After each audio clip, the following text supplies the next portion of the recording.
మీరు ఆరాధించేటటువంటి మొక్కేటటువంటి దైవం విషయంలో ఎందుకు మీరు ఆలోచన చేయరు? ఆలోచన చేసి నిజ దైవాన్ని మీరు పూజించండి. మీలాగా పుట్టినటువంటి వారిని, మీరు తయారు చేసుకున్నటువంటి వారిని మీరు పూజించకండి.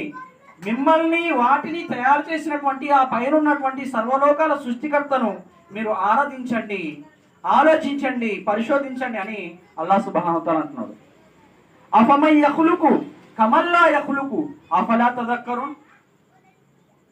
16 సూరా నహల్ ఆయత్ నంబర్ 17. ఏమిటి సర్వాన్ని సృష్టించిన వాడు, ఏమీ సృష్టించలేని వారు ఇద్దరు సమానులు కాగలుగుతారా? సర్వాన్ని సృష్టించిన వాడు, ఏమీ సృష్టించలేని వారు, వారు సృష్టించబడిన వారు ఇద్దరు సమానులు అవుతారా? మరి మీరు ఎలా సమానులుగా చేస్తున్నారు?